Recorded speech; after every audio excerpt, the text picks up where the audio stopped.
Hello, everyone, and welcome to a special edition of Embracing New Life called Full Episode Friday. If you've been following our recent series called Those Who Stand in the Gap, you know we've had the privilege of sitting down with Bethany LeMieux, a therapist at New Life Resources, for an inspiring two-part conversation.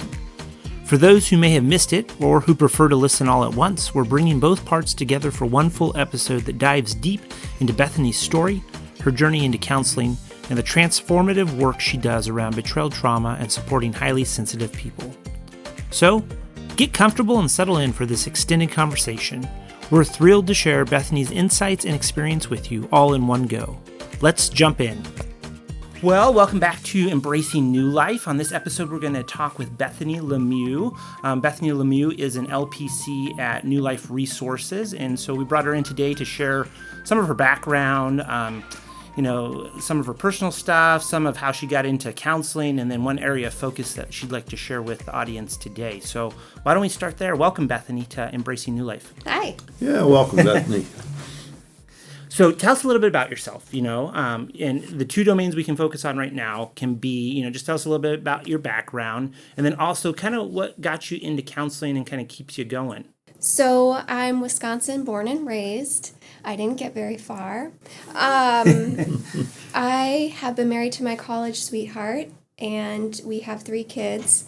Currently, we're going to have a high schooler, a middle schooler, and one trailing in elementary school. Awesome. So that's our home life. We play a lot of sports, so you'll find us on fields or on courts pretty much most days of the week. That's awesome. Yeah. Are there particular sports that your kids really gravitate towards? All of them, but especially baseball. All 3 will play in the summer. Well, my daughter, she'll play softball, but same difference. And basketball, football, taekwondo, just lots of everything. Yeah. Keeps you busy for sure. Yeah, they love it. That's awesome. Mm-hmm. So, what kind of brought you into counseling? What led you into this profession? What sustains you in this profession? Yeah, I'm not super surprised that I ended up in the field. I've been pretty curious about how people work and what makes people the way that they are. And yeah, I've just been kind of an observant person. I like to see and watch and look for patterns. So I've been like that for a long, long time, since as long as I can remember. Yeah. And I also, I'm what they would call highly sensitive, and so I experience my world in a really deep way, and so when I notice something, I also feel it very deeply, and so when I see that around me, I'm affected by it, and so, I'm not surprised I'm in the helping field, because when you see there's a problem, you want to be a part of how maybe God could be resolving it in the here and now. Yeah. So I'm not super surprised that I ended up in a helping field. I'm not super surprised that I ended up wanting to know more about humans and be with people. Mm-hmm. I started in kind of the biological sciences, thinking that I was going to help people by learning why their body does what it does. But then I got super bored in the labs, and I thought this might not be the field for me, because I can't fall asleep on the job. But meeting with the people, I loved to do that. Yeah, that's awesome. So I moved into kind of the social science part of it, still the curiosity and exploration of why people do what they do, but maybe kind of more of the environment or the nurture part, the biological part being like nature, and now the social sciences being the nurture part of it. And so I moved into the social sciences.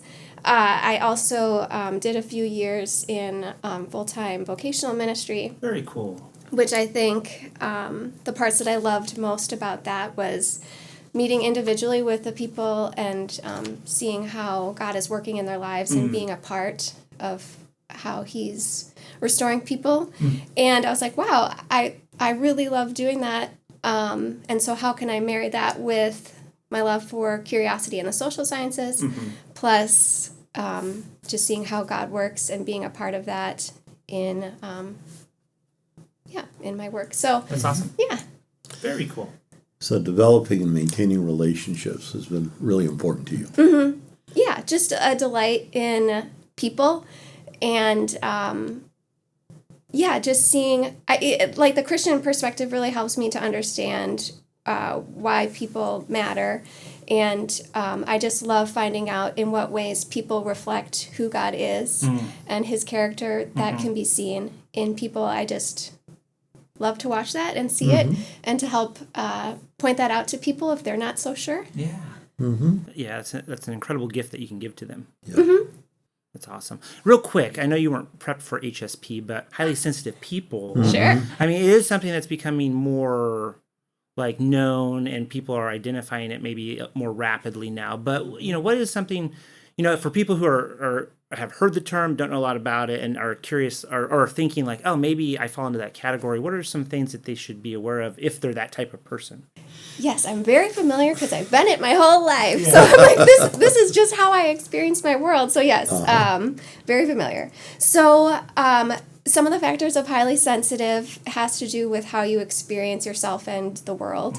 And so you experience it in a way, and I didn't realize other people didn't feel it this way. I'm like, don't you just like feel it in your body? Or aren't you just like moved by what you experience? And people are like, no.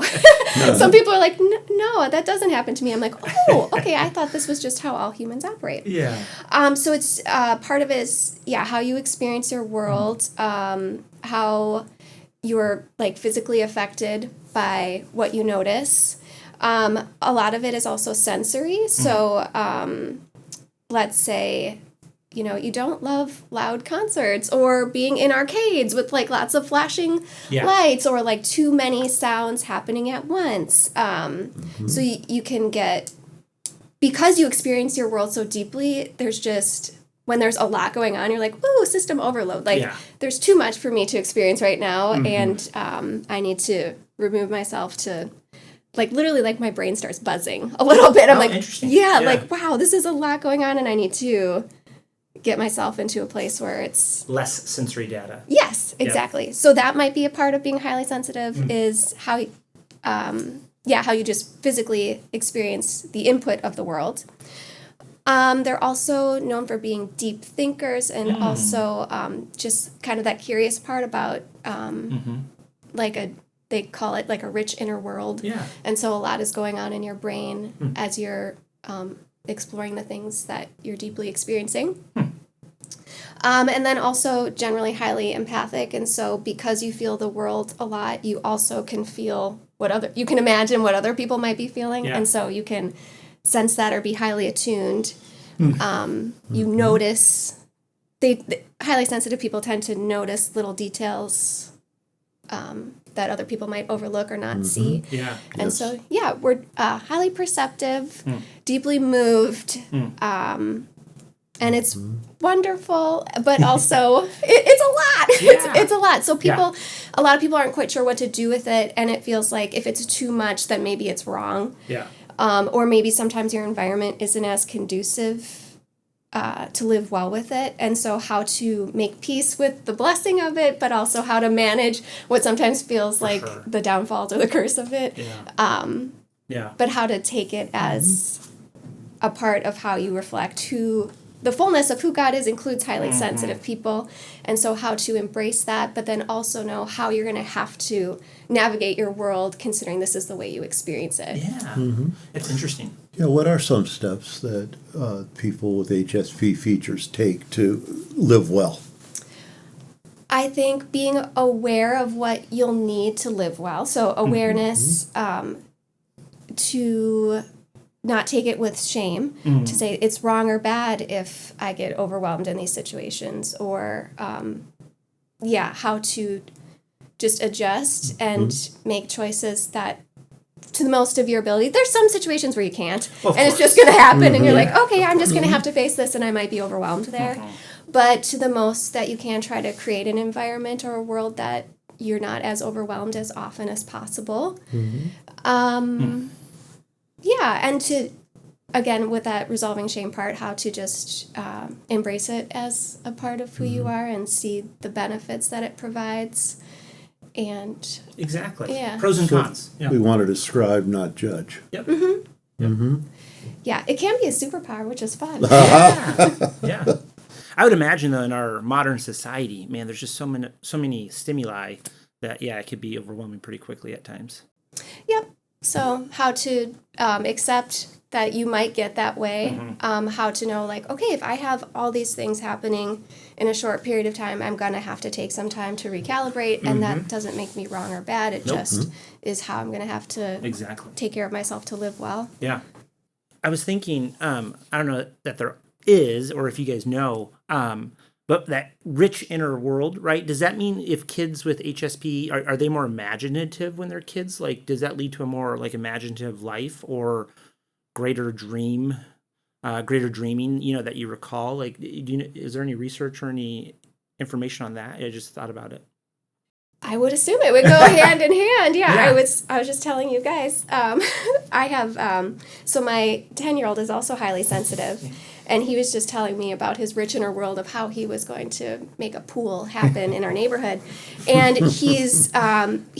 I kid you not, just this morning, he's like, I'm too imaginative. Like, I just want this to happen so bad. And I'm just thinking about it so much. Yeah. And he's planned everything out. And it's adorable, but then he's disappointed when his imagination can't come to fruition. So, anecdotal evidence, I would say, of imaginative kids.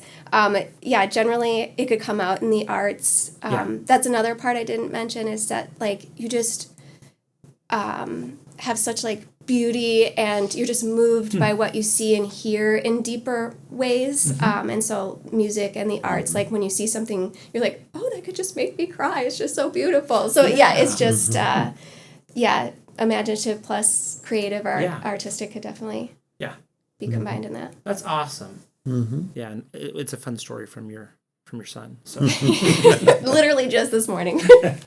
That's great. On your bio on the website for New Life Resources, you identify a lot of areas of focus that you have, and I'm sure there's more areas that you work with than just those. But, we wanted you to identify one area in particular that you'd like to share with, the audience, and tell us a little bit more about that area. So when I think about meeting with people, kind of the big picture of what it's like for me to sit with someone, I already mentioned, is just enjoying figuring out in what ways they reflect who God is in his character, being made in his design, or designed to reflect his image. So whatever that might be, whatever characteristics that we get to discover together. So that's a big part of how I work, is honoring the way that they reflect God's image. But then, because of the broken world, there's ways in which things are complicated and they can't live it out as well as they would like to. So whether that would be, depression or anxiety or relationship issues, like what's getting in the way of them being able to flourish.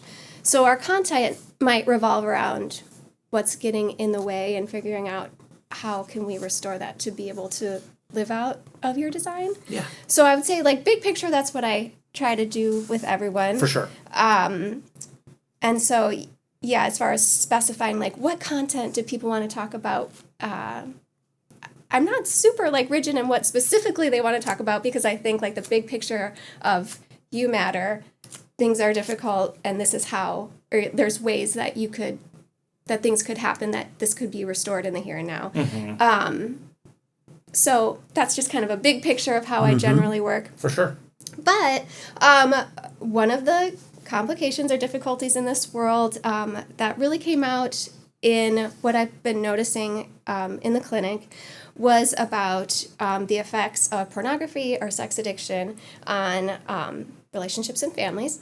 So that's like kind of a mic drop or big turn. You're like, wow, I wasn't expecting Bethany to say that, probably. But that was coming up a lot in our clinic, and it was disrupting families and relationships so much, still is. And so in seeing that in a need in the clinic, I was thinking about how the wives are affected by that if husbands are going through that. Yep. And so about 5 years ago or so, I launched a group for wives of, you could say sex addicts, or, wives of husbands who do, have affairs or betrayals or something about, disruption in their relationship in that regard. Yeah. And I have found the group to just be so meaningful one thing about the area of sex addiction is there's just still so much shame attached to it. And so the wives or the women would come in, they're like, I don't know who to talk to about this. I'm not sure, should I tell my family? Because if we don't divorce, then they're always going to hold this over my husband's head, or like they're not sure who to talk to about this that won't have a lot of ramifications, or if they can forgive, maybe their friends or family won't forgive, and so should I talk to my friends and family about this? So they end up feeling just super lonely about it. So I remember the first meeting of the first group, people walking in and be like, I am not alone. Like, other people are going through this. And that's just really powerful for people to not feel crazy or alone, or like, what am I supposed to do with all of this? This is really hard. So the power of the group of not feeling alone, that's been really fruitful. And even it's bigger than one-on-one. Like, they could meet with a counselor and be like, oh, this counselor gets it. The counselor tells me that this is not unusual, or you can expect this, or this is normal. But when a group of people experiencing the same thing as you tell you that, you're like, okay. Yeah, that deep need we have to know and be known. Groups allow us the experience, not just the thinking about it, but actually living it in the moment of being known, or knowing another person and seeing how we're similar, how we're unique, but that we can be known is so powerful. Yep, especially for these women in particular who are going through something so vulnerable, like something you would absolutely want to hide, and to say, oh, I'm making this place where I am bringing this to light, and then to be embraced in that is immensely powerful for them. Sometimes I've heard the term betrayal trauma. And in your observations, how can a betrayal be traumatic? I'm working off the work of Debbie Silber, so you can look her up. She's great. So just this idea of when a discovery happens about something going on in your life, your world gets turned upside down. You're like, what is real? Who can I trust? Your whole world makes no more sense. Or sometimes they find out, oh wow, my intuition, that thing I was trying to like squash and say, oh no, nothing wrong here. They're like, oh no, my intuition was right, and there was something going on here. And now how do I trust my gut? Like, they get confused about what are they supposed to make of the data that's happening in them? Of like, is this just me being hypersensitive to the fact that I've been hurt so bad? Or is this data that I really need to consider because this is off or odd? And so there's a ton of confusion, internal confusion with betrayal, a sense of what is real, who do I trust? And it immensely affects your body. You know, trouble eating, sleeping, working, concentration, in all these ways. Yeah, your body is traumatically affected by. So the break of trust with the other is accompanied by, can I even trust myself? Yes. Yes, that's a big feature that the women talk about. And some of the work of Debbie Silber, which I found really helpful, she's like, we need to go back to the absolute basics. Like, does the sun rise in the morning? Yes, I can trust that. And I've just appreciated her perspective on that, because people need to get back to some sort of foundation of what is real and what can I expect and what can I trust. And sometimes you have to go back to those super basic elements to regain that. What are some hurdles that, people have to jump over moving from, okay, I feel like, talking to somebody about this, or even a group, would be good for me, to actually participating in that? What are the hurdles that people usually have to overcome in order to finally get to the place where they're actively talking about this with someone or with a group?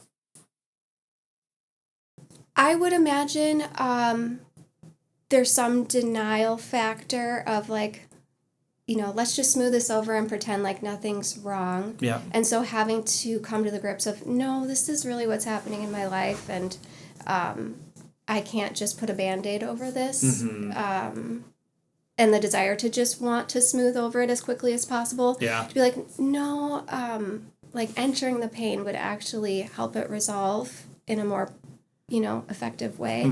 And that's a hard spot, is to choose to enter into the pain of like making yourself really aware of what is really going on instead of denial, head in the sand. So I would imagine that's one hurdle.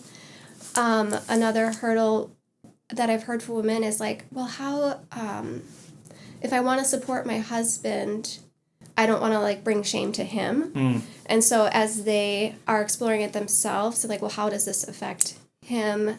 And so how to orient them into, you matter too, and this is affecting you too, and having a safe place for you to explore this is necessary for your coupleship to heal. And it's not just his process to heal, that, your whole relationship dynamic needs to heal, not just him and his behavior. Yeah.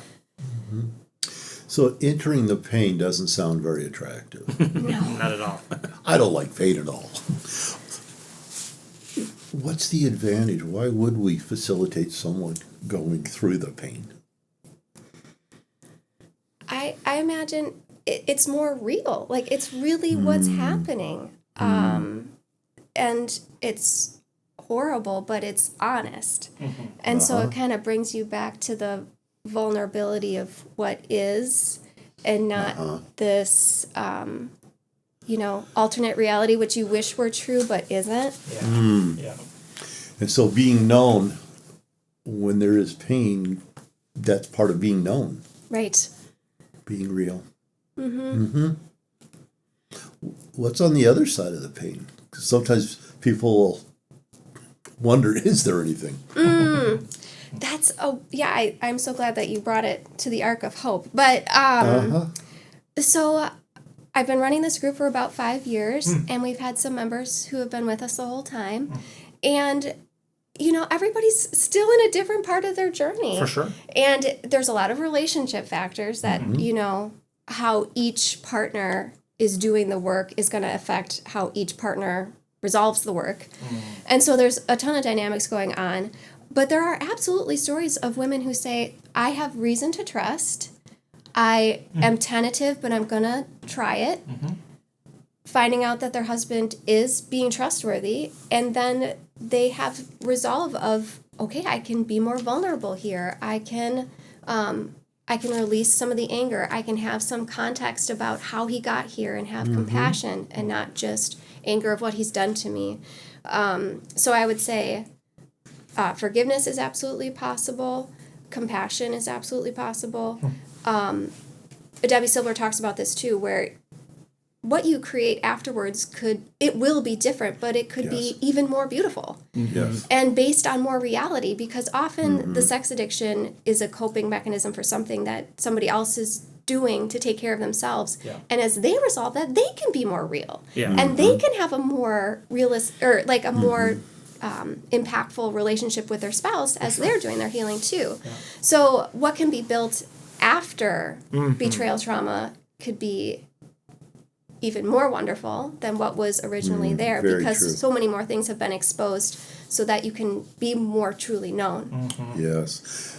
So I would imagine a lot of the work also is around boundaries. Yes. Yes. And how do you define boundaries? What is your thoughts on that very broad topic? Yeah, so boundaries would be, or for boundaries of responsibility, what I'm responsible for, what I'm not, what I control, what I don't. So for the women in the group, they don't control their husband, but they can decide what they do based on what their husband does.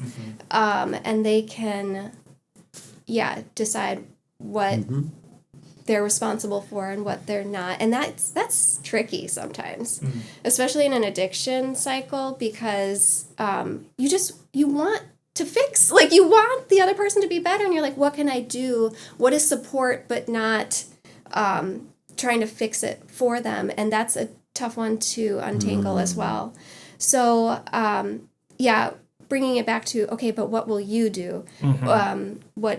What's your action going to be dependent on what they're doing, because that's all you're really capable of doing is responding.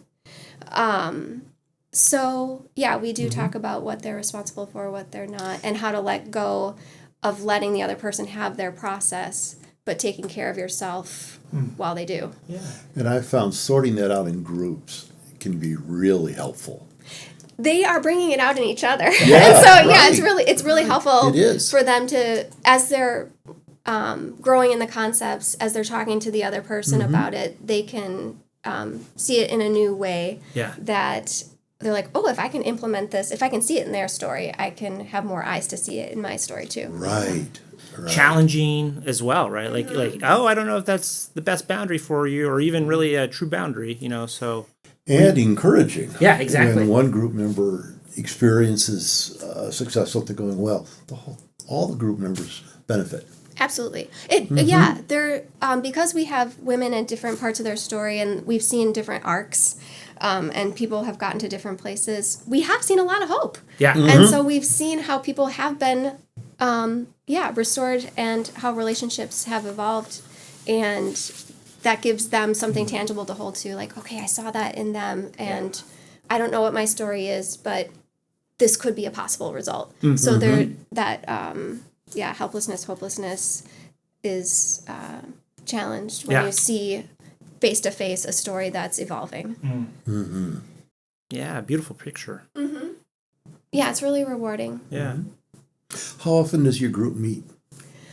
That's a tricky question because, right now we are, we have some members who have been with us for a long time, and then some members for different reasons of life have stepped in and out.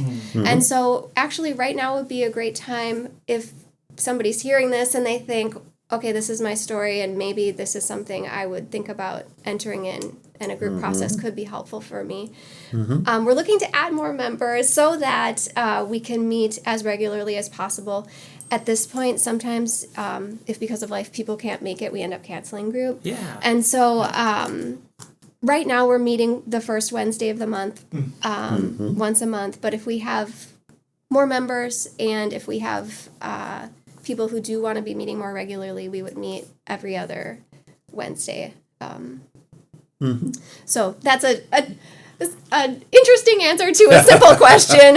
Right now we're looking to have more stability to be able to meet twice a month would be our optimal. Yeah. And it also highlights how groups are relational and responding to the needs of the group members. Yeah, and all that to say, if there are people that are interested, there's room for them in your group. Yes. That's awesome. Yes. Good. And I'll just do one more plug. The women in the group are just so, they just allow for everybody to be in their place. And they're not insisting that anybody do it their way, or that where they're at is where everybody should be. And they're really open to feedback. The group that we have is really wonderful. And so I think any woman who would be considering it would be blessed by it. That's awesome. Yeah, very cool. Well, we appreciate you being with us on this episode of Embracing New Life, and we look forward to future episodes where you'll join us as well. But we thank you for your time and look forward to talking to you in the future.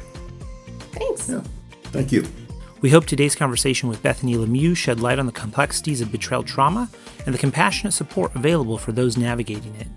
Bethany's dedication to walking alongside others on their healing journey truly embodies the mission of New Life Resources. If you or someone you know could benefit from counseling, or if you'd like to learn more about the work we do here at New Life Resources, we'd love to connect with you. Reach out to us through our website or give us a call, and let's see how we can support you on your path to healing and growth. Until next time, remember that hope and new beginnings are always within reach. Take care, and we'll see you in our next episode. Embracing New Life is a production of New Life Resources, a Christian counseling clinic in southeast Wisconsin, whose aim and goal since 1976 has been to provide high-quality professional counseling, psychological, and consulting services from within a Christian framework.